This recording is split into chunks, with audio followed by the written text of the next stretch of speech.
Hello, friends.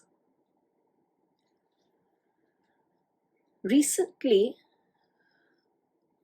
I lost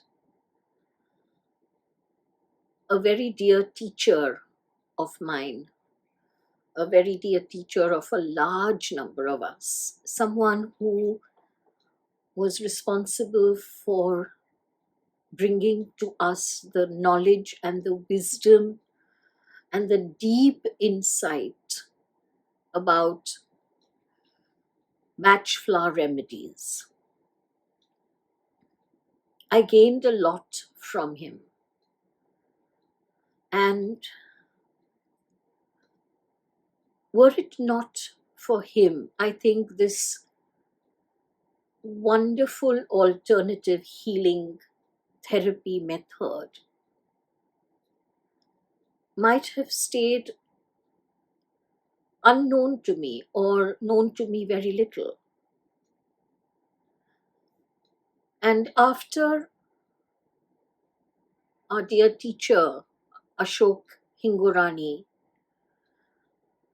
opened this door for me, I went through that door so completely, having co-authored a book on patch flower remedies that is now available on Amazon as an ebook.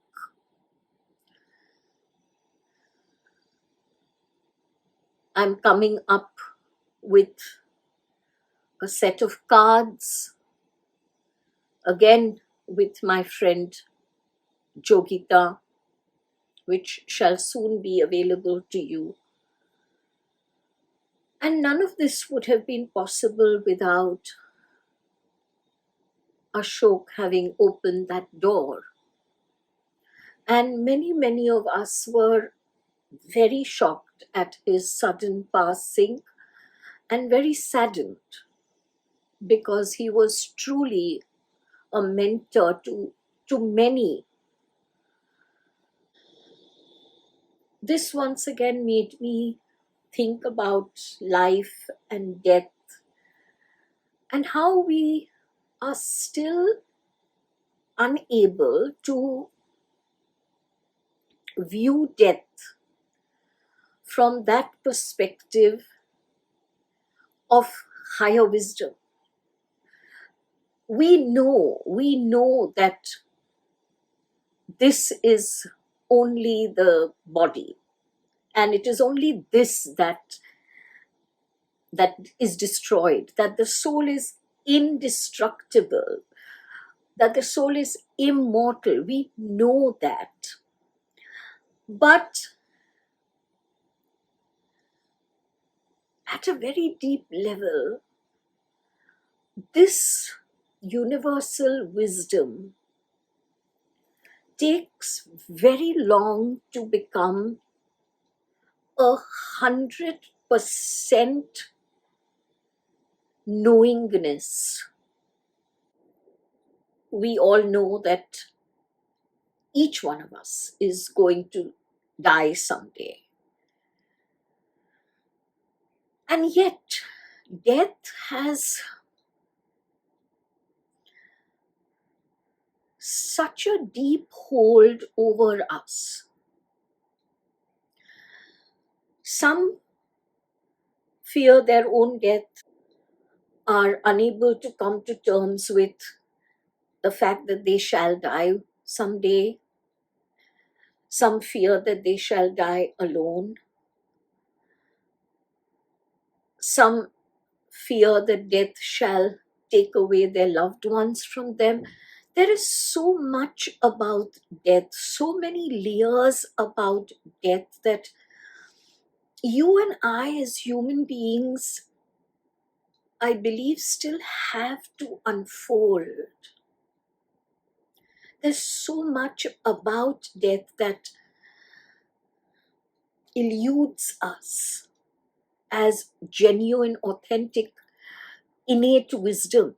We have the intellectual knowledge. And I was thinking about this. And it came down again to sensory gratification. And I have been talking a lot about that in the recent past in my videos. Sensory gratification, this need to appease, satisfy our senses, even though we know that the sensations of this body are so temporary, so transient, in fact, so illusory, even though we know that the changes in this body, in the senses, shall come about just as certainly as day changes into night and night changes into day, even though we know that, we still are unable to completely shift our focus from the body to the spirit.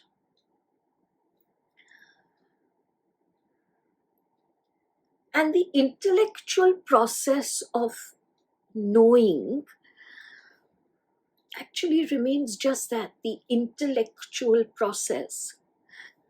And because our sensory gratification is still so strong, when we are faced with the death of someone we love, someone we respect, someone we admire,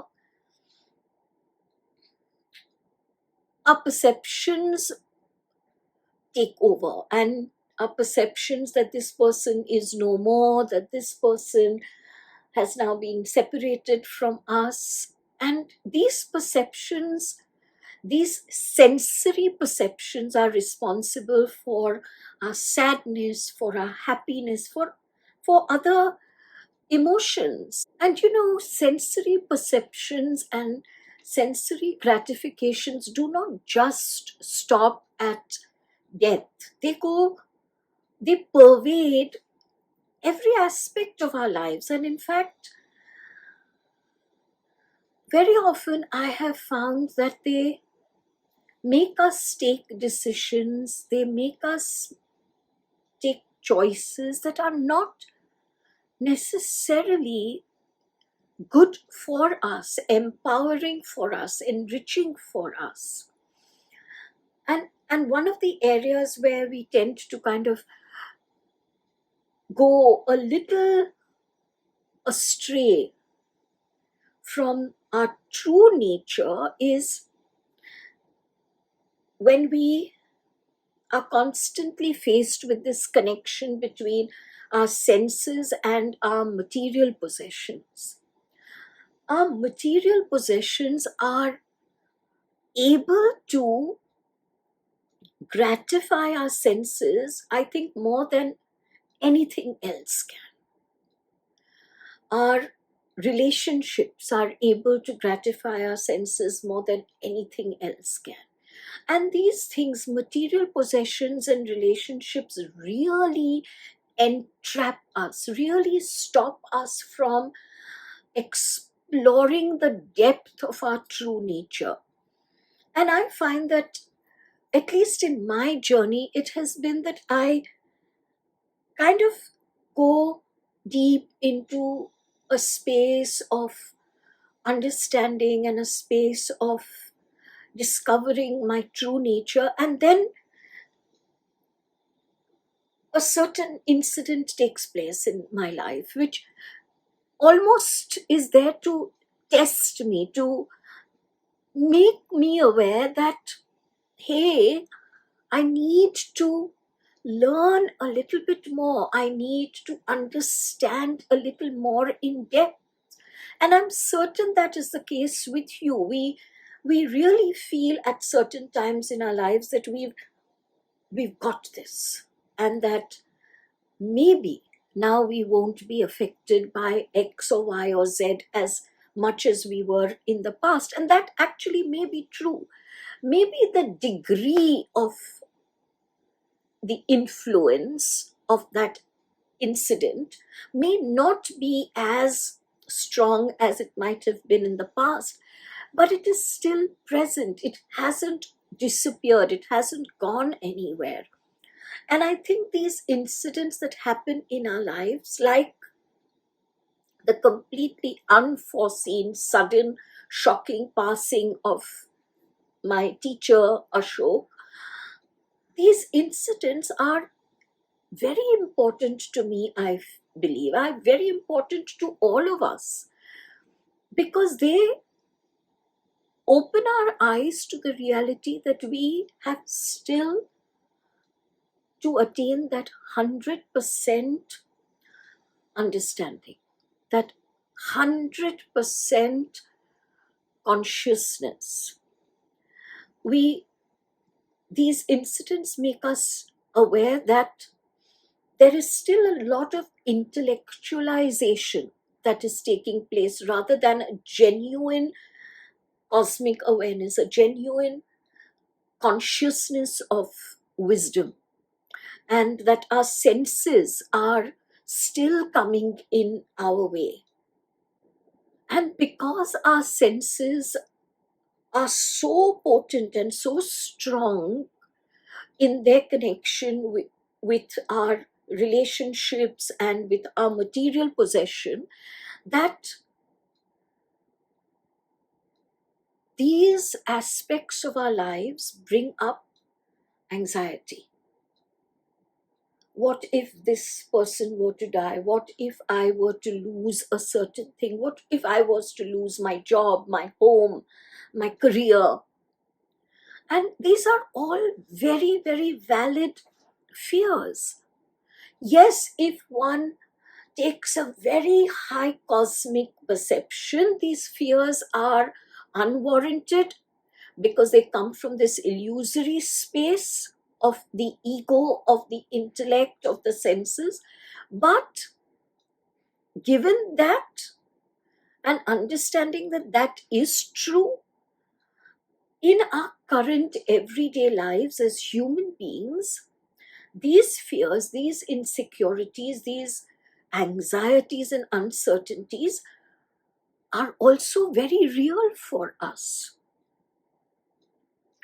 And these often take us down a road,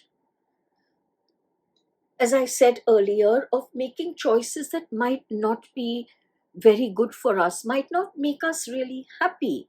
For example, choices in career.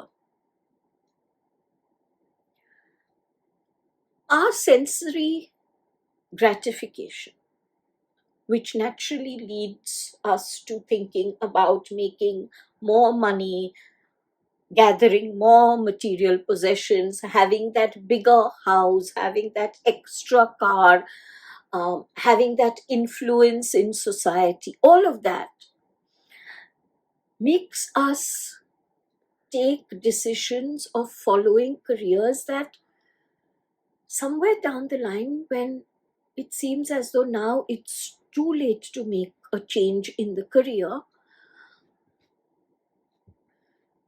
they take us down a wrong road. And we realize that I'm not happy with this career. I'm dissatisfied that this career is bringing me money, yes, but it's not bringing me any internal satisfaction. And there seems to be a vacuum within us. And I find it really very sad when my clients, who may be in their mid 40s, mid 50s, sometimes even 60s, turn around and say, I feel so empty. I do not have the inner motivation to wake up and go to work and put in my best. It's just not interesting me anymore. I am doing this only because now I have to support my family or I have a loan to pay off. And this is sad. And we as adults need to learn from our own mistakes, so that when our children are making their career choices, we need to help them understand that what is guiding their career choice? Is it sensory gratification or is it passion? Your passion, which kind of ignites you, which makes you feel alive, whatever that passion might be, is the reason why you have taken birth in this incarnation. Your passion is the indicator of your true purpose for this incarnation. And if you believe that your passion, let us say your passion for music is all very well, but it's not going to make you money, so I'm not going to follow my passion, and instead I'm going to become an engineer or a doctor. You might make a lot more money, I grant you that you might, but at the end of the day, when you live a life of passion, you may not be enriched as much by money and material possessions, but your inner being shall feel so complete, so fulfilled, that no amount of money and wealth can give you that kind of complete feeling. I admire people who just realize in their mid 40s, mid 50s that I've made a wrong career choice and that I've left my passion go by the wayside, and they just almost overnight, it seems to the rest of us, they just pack up their bags and say, I'm done with that and I'm following my passion. I admire that courage. I admire that grit. I admire that element of self honor, that I shall follow my dream. I shall follow my passion. I remember very, very clearly a moment in time when I was 8 years old. I was in the 3rd grade. Yeah. And I remember that moment as clearly as though it had happened yesterday. I was in school and we had all lined up for the morning assembly in the assembly hall. And to cut a long story short, there was a small trigger, and my heart and my mind and my soul just decided I am going to be a teacher. And that teaching is what I am here for. I didn't know at that time that I was here for that, but I know that I made a very conscious decision. I am going to be a teacher. And it wasn't one of those, you know, childhood dreams that kind of are replaced by something else. Today I want to be a teacher and tomorrow I want to be a dancer and so on. No, this stayed with me till I was in my late teens or early 20s. I'm not very sure of that period. At that time, I think it was in my early 20s, my sensory gratification took over, and I decided I am going into the corporate world. There's a lot of money for me to make there. I will go into the economic or financial or, I don't know, administrative aspect of the corporate world. And in a sense, I had laid out that after I finish my master's, this is what I'm going to do. I'm going to do my MBA and all the rest of it. And that was where I was planning to go. And my passion for teaching was, no, I'm not going to do that. That's really not going to make me any money, and I want to make big money, and I am going into the corporate world. And the universe stepped in a sense, giving me that much needed opportunity to ask myself, are you sure you want to unfold this aspect? Are you sure that you do not wish to continue with your passion? I am eternally grateful to the universe for once again bringing that small incident into my life, which almost miraculously made me follow my passion, and my very, very temporary, very, very transient illusions of making a lot of money and becoming this big shot corporate bigwig just disappeared.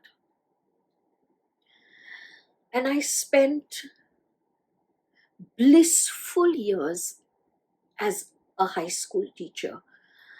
There was not a day when I would not wake up enthused that I had to go to work.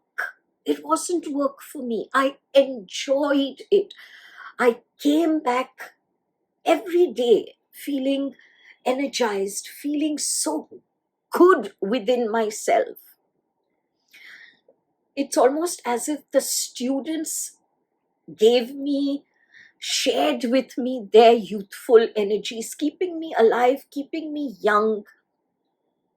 And after 30 odd years, when that door shut, my teaching as a spiritual teacher just took off. And I can sit here today and say, from my very early 20s to now, for 40 odd years, I have followed my passion. And it doesn't seem like a chore to me. It doesn't seem like a task. It doesn't seem like work. And the most joyous aspect of following your passion, my dear friends, is that money follows where passion goes. No, it may not be big time bucks. I grant you that. Had I really gone into the corporate world, I do believe I would have been mega rich by now. I am not mega rich, but I am so comfortable. I feel so blessed, so privileged, so grateful for all that I have.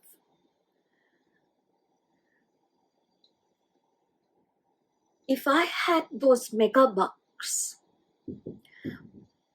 but along with those mega bucks, I had an emptiness within me, today I would have sat and shared with you that I am not a very happy person. But I don't have the mega bucks. But my being is so fulfilled, so satisfied. Every day is such a joy, such a joy. So follow your passion.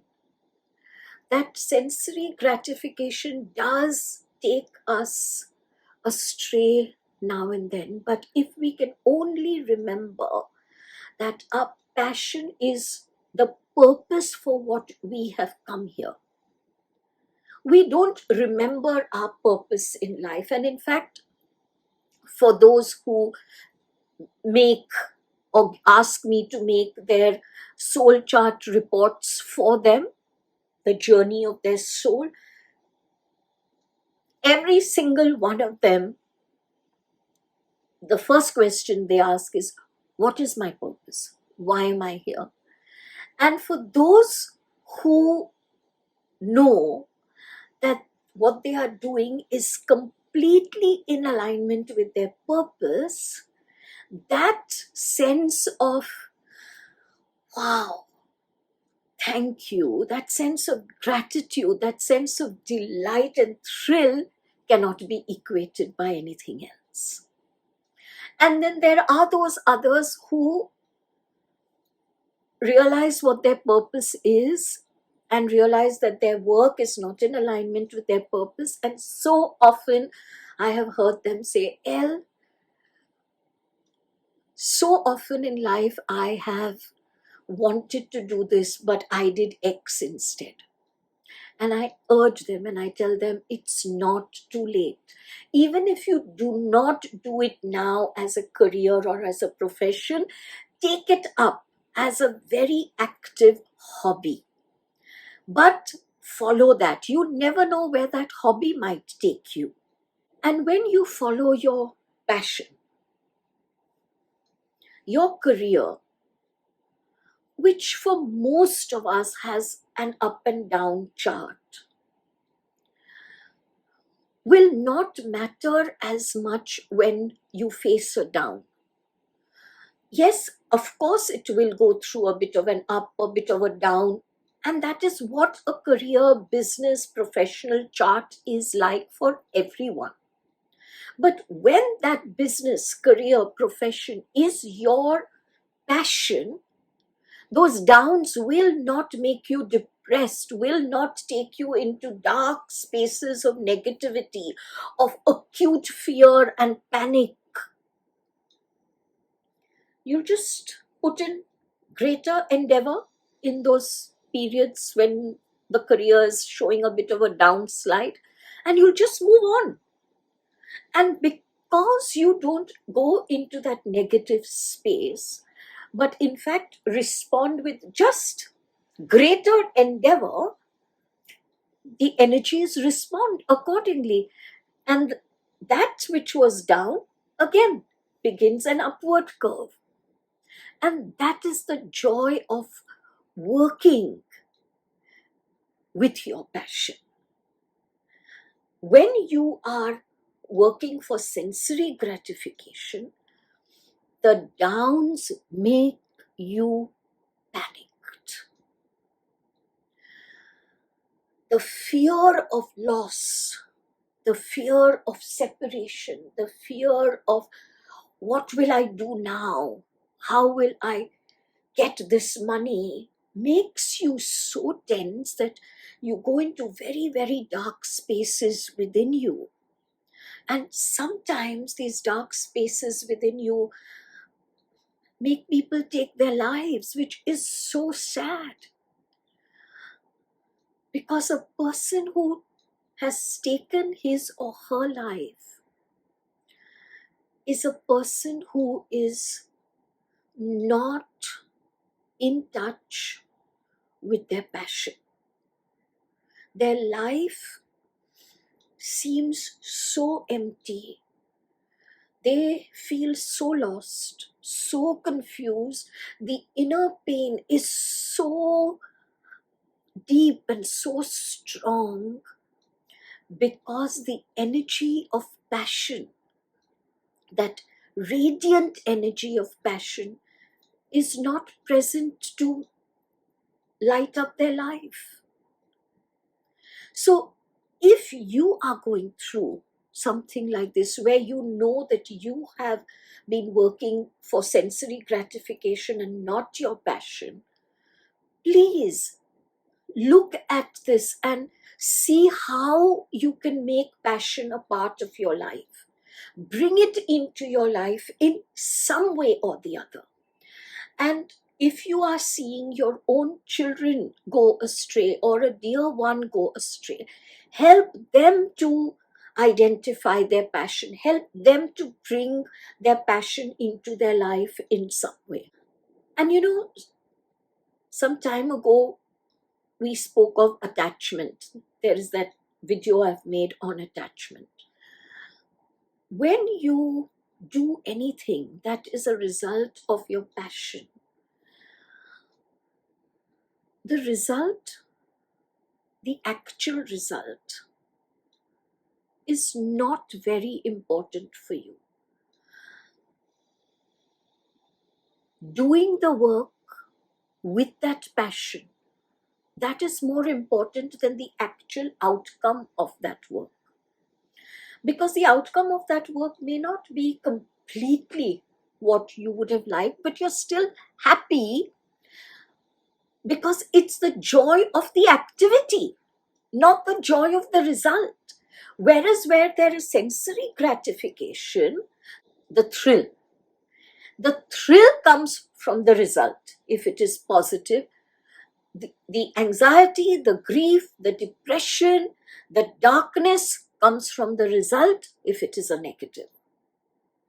So, working at your passion takes away all of these problems from your life. You give your full focus to the activity because you're so passionate about it. And you know,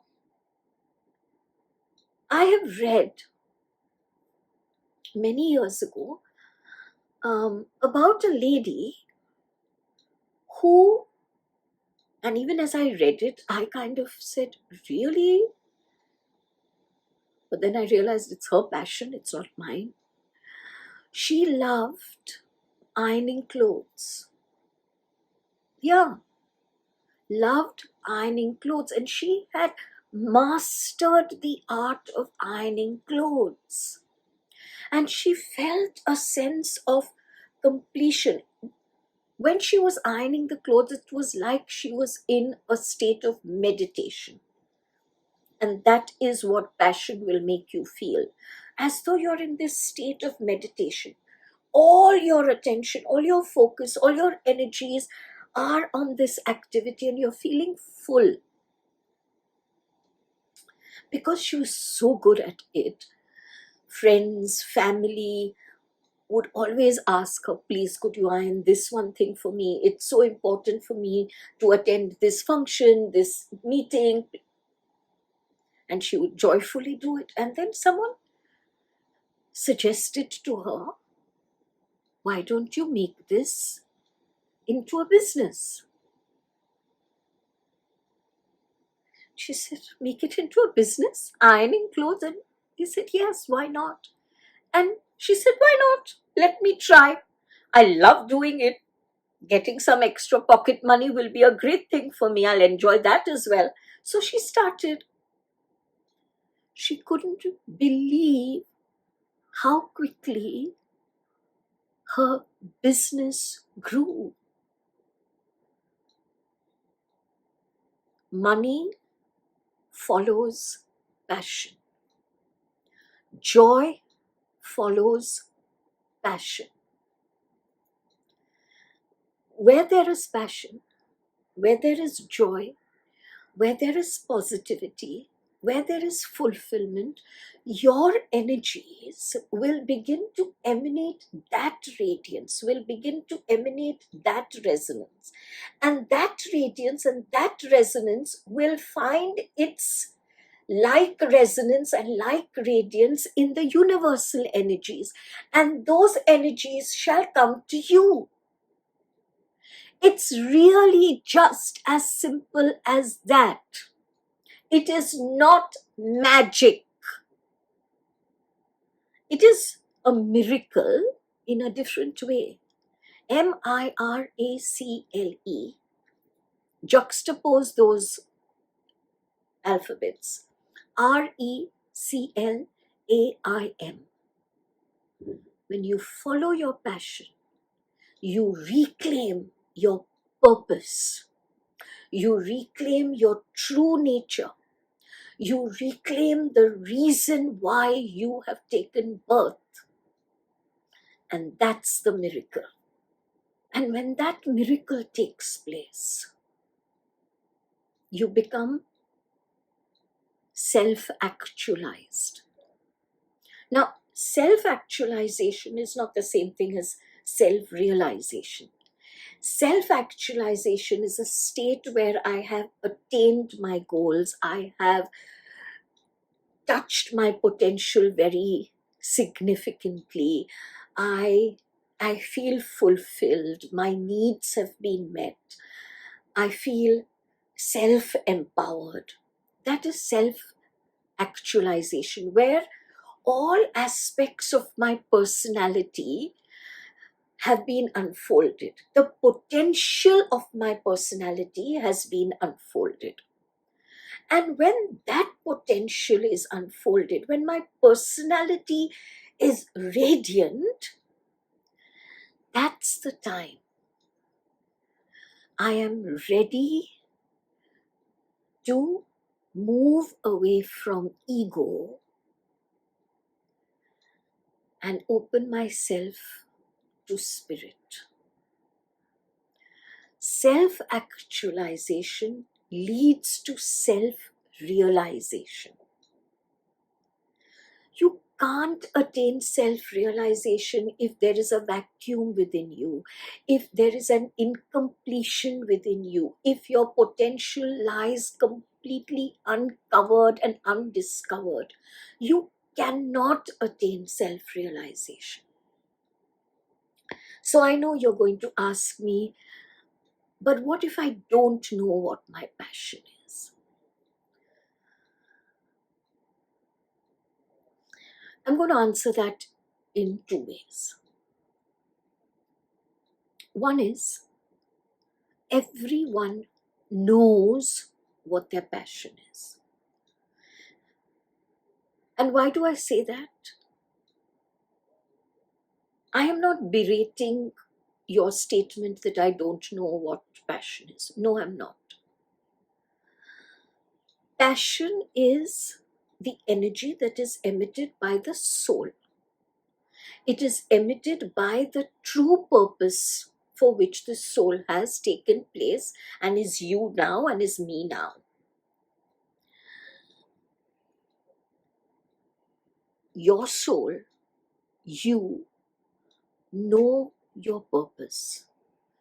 Your soul, you know your passion. But yes, here comes the second part. You may not be intelligently aware of this. You may not know, I love doing this. I am kind of surprised sometimes at the number of people who, when I ask them, what do you like to do when you are not working, when you are not making the money? What is it that you like to do? You know, a significant number cannot give me that answer. Sad, isn't it? So what do? They'll sit like zombies before a TV set, binge watch, lose themselves in social media, and then are unable to sleep well at night. Because they wake up unfulfilled and they go to sleep unfulfilled.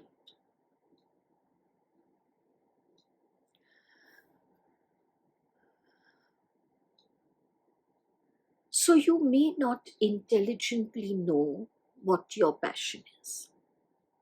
But that must not stop you from endeavoring very proactively to unfolding that wisdom for yourself. And how can you do that? I guess there may be different ways. I don't know. For me, whenever I am confused about something and my brain is not giving me the answer, my heart is not giving me the answer, I sit in silence. I just sit in silence. And I breathe into my belly.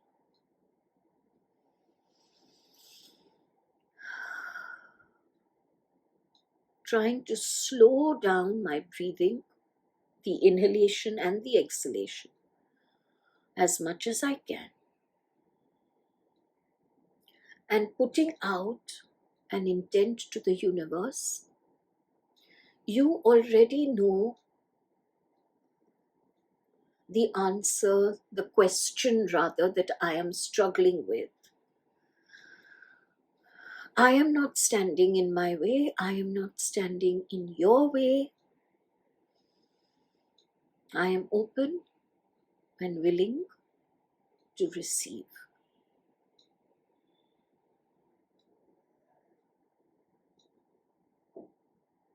And then just sit in silence. You may get restless after 2 minutes. You may get restless after 5 minutes. You may get restless after 10 minutes. Get up. Get up at that time. Come back the next day, and the next, and the next, and the next. And don't stop till the answer comes to you. You see, the reason why you may intelligently not know your passion is because the intellect does not have this awareness at all. Only your inner being has that awareness. Only your consciousness has that awareness. And if you are that kind of person that lives only in your head, and you can't connect with your true nature, with your authentic nature, you can't be in silence every day for just a few, even if it is for just a few moments, then your intellect is standing in the way of you uncovering your passion. So you need to just inculcate this practice of regular stillness, a regular spiritual, a daily spiritual practice. And you don't have to do complicated meditations and complicated exercises. No, just silence. And if you are not used to it, you may start off with just a minute and then get restless. But that's okay. Sit for that minute on the first day, the second day, the third day, the fourth day. On the 15th day, that might become 2 minutes. On the 30th day, that might become 5 minutes. Just persevere. Do not give up, because you're giving up on yourself. You're not giving up on the practice. Remember that. You are giving up on yourself. You are giving up on your true purpose. You are allowing your sensory gratification to win. You are allowing your need for sensory gratification to win over you. You must master your senses. Your senses must not be able to master you. So sit in silence till that answer comes. Now, how will that answer come? Now, that's the interesting part. The answer sometimes comes as an inner knowingness, or as a thought that suddenly pops up into your head. But very often the answer comes like certain incidents that happen in your life which make you feel, that's what I'm looking for. A person comes into your life, or something you read on a billboard, or something that you read on a cab, something that you might read in a book, and it comes all of a sudden when you are not expecting it, and you have that full, yes, that's what I was looking for. And when you have that moment, please follow the direction.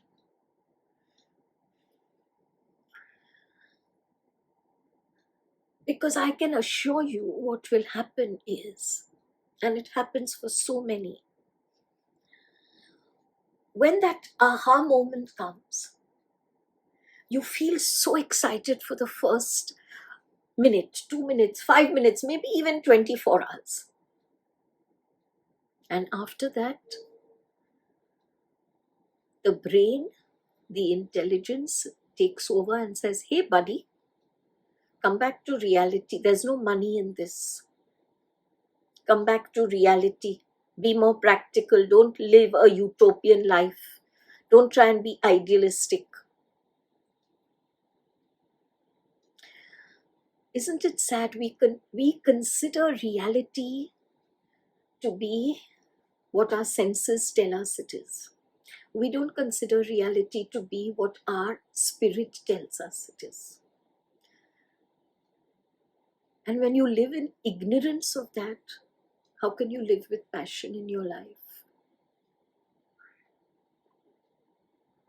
So when you get that amazing aha moment, that yes moment, that thrill, that delight of discovery, immediately find ways to make that a very, very vital part of your life. I am not asking you to suddenly chuck up your job and take up this. No, no, no. But make it a part of your life where every day you pay attention to it for an hour, for 2 hours. Even if you have to take away that 1 hour from your job, from your career, it's worth it. Let the whole day be spent with your job or career. Just that 1 hour or 2 hours. Every day. Every day. And because you are spending that 1 hour or 2 hours doing something that you so enjoy, there will be no sense of shame or guilt or, oh my God, what am I doing? And if that does creep in, because we are so strongly conditioned by our parents, by our cultures, by our social environment, that if it does come up, then instantly tell yourself you're doing the best thing that you can for you. You are living your true purpose. For this 1 hour, for these 2 hours, you're living your true purpose. And there will be two joyous, positive results from this. One is every day you will feel a little happier. And even though the actual work that you do may not be following your passion, you'll still go to your work a happier person. And because now you are a happier person, comes the second result. You begin to draw towards yourself. You become a magnet for the happy energies, radiant energies, positive energies from the universe. And very soon, before you know it, the universe makes your passion a vital part of your life, ensuring that your physical needs are also fulfilled. None of this takes place overnight. It may take some months, but it may also take a few years. But remember, time is what you make it. Time does not exist. Time is not a reality. Your passion is, your purpose is. So don't stop persevering. Continue. And the more you continue, you reach this state of equipoise. What is equipoise? It is a state of balance where two forces are completely in balance with each other. And what is the state of equipoise that you and I reach? When ego and spirit are in complete balance, complete sync with each other. Ego is not ruling over spirit. Ego is not trying to pull you away from spirit. And spirit is respecting the fact that you have a personality, that you have a physical presence, that you have physical needs, that you have physical duties, that you have physical desires, and does not ask you to relinquish all of those. In fact, spirit adds its energy to all those activities as well. And so you reach that beautiful state of equipoise.